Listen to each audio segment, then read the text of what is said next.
নমস্কাৰ সকলোকে মোৰ ইউটিউব চেনেল ভিডিঅ'লৈ পুনৰবাৰ স্বাগতম জনাইছোঁ। আজি মোৰ পৰিয়ালটো আৰু মোৰ ভণ্টি তাইৰ ল'ৰাটো আমি মইনাপুৰীয়া নামঘৰলৈ আহিছোঁ। সেইটো মোৰ ল'ৰাটো আগৰ চিটত বহিছে। আজি বহুত দিনৰ আগতেই মই মোৰ ল'ৰাটোৰ হৈ এপাহি সোণৰ ফুল আৰু এখনি শৰাই মইনাপুৰীয়া নামঘৰলৈ আগবঢ়াই থৈছিলোঁ। আজিৰ দিনটোতে মই ওলাই আহিছোঁ ফুলপাহে আৰু শৰাইখনিয়ে দিম বুলি। নামঘৰৰ ওচৰৰ এঘৰ মানুহত আমি কাপোৰ কানিবোৰ ঠিক কৰি ল'লোঁ, ল'ৰাটোকো চুৰিয়া চোলাযোৰ পিন্ধাই ল'লোঁ। আমি ঘৰৰ পৰা শৰাই বস্তু কিনি অনা নাই, যিহেতু নামঘৰৰ ওচৰৰ দোকানতো সকলো বস্তু পায়। সেয়ে আমি নামঘৰৰ ওচৰৰ দোকানলৈ আগবাঢ়িলোঁ শৰাই বস্তুখিনি ল'ম বুলি। আজি মনটো খুব ভাল লাগিছে। বহুত দিনৰ এতিয়া আশা পূৰাবলৈ লৈছোঁ। নামঘৰত আগবঢ়াই থোৱা মই সেই ফুলপাহ দিব পাৰিছোঁ আজিৰ দিনটোত। এইখন দোকানতে আমি শৰাই বস্তুখিনি ক্ৰয় কৰিছোঁ, কাৰণ সকলো বস্তু পায়েই। দোকানীজনে আমাক শৰাইখনত যি বস্তু লাগে সম্পূৰ্ণ এটা বেগত ভৰাই দিলে। আমি 7 গছ চাকি ল'লোঁ, কাৰণ মোৰ ঘৰখনত 7জন সদস্য 7জনৰ হৈ 7 গছ চাকি ল'লোঁ। এয়া নামঘৰলৈ বুলি আমি আগবাঢ়ি আহিছোঁ। নামঘৰ সঁচাকৈ বাহিৰৰ পৰাই বৰ ভাল লাগে। আমি শৰাই দিয়া স্থানলৈ গৈ শৰাই বস্তুখিনি ভকতজনক দিলোঁ। তেওঁ গোটেই বস্তুখিনি উলিয়াই ল'লে আৰু আহিছে, বহুত মানুহ আহিছে, শৰাইও দিছে, তেওঁলোকে চাকিও জ্বলাইছে।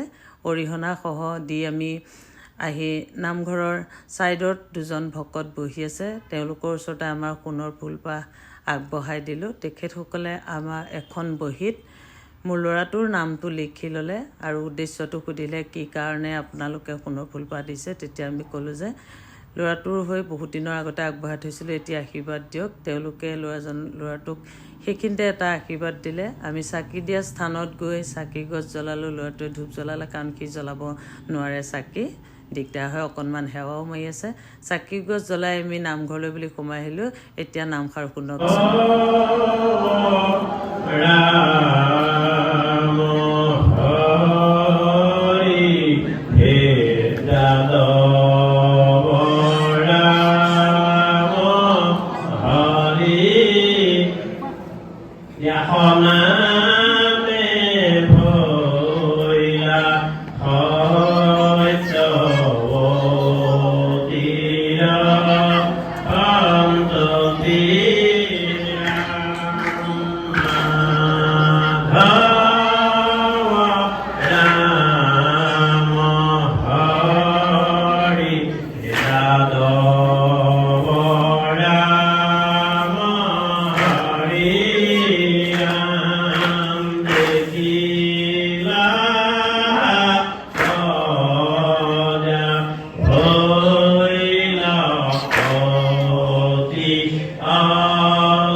নাম আৰু পাঠৰ অন্তত প্ৰসাদ বিতৰণ হ'ল। সেইদিনাখনি পায়সো দিছিলে, আমি পায়স খালোঁ। ভকতজনে বহুত মানুহ হৈছিলে, লৰালৰিকৈ দিছে, কাৰণ কোনোবা ভকত থাকি যাব পাৰে। আমি প্ৰসাদ আৰু পায়স লৈ সেৱা ভাগ কৰি নামঘৰৰ পৰা বিদায় ল'লোঁ।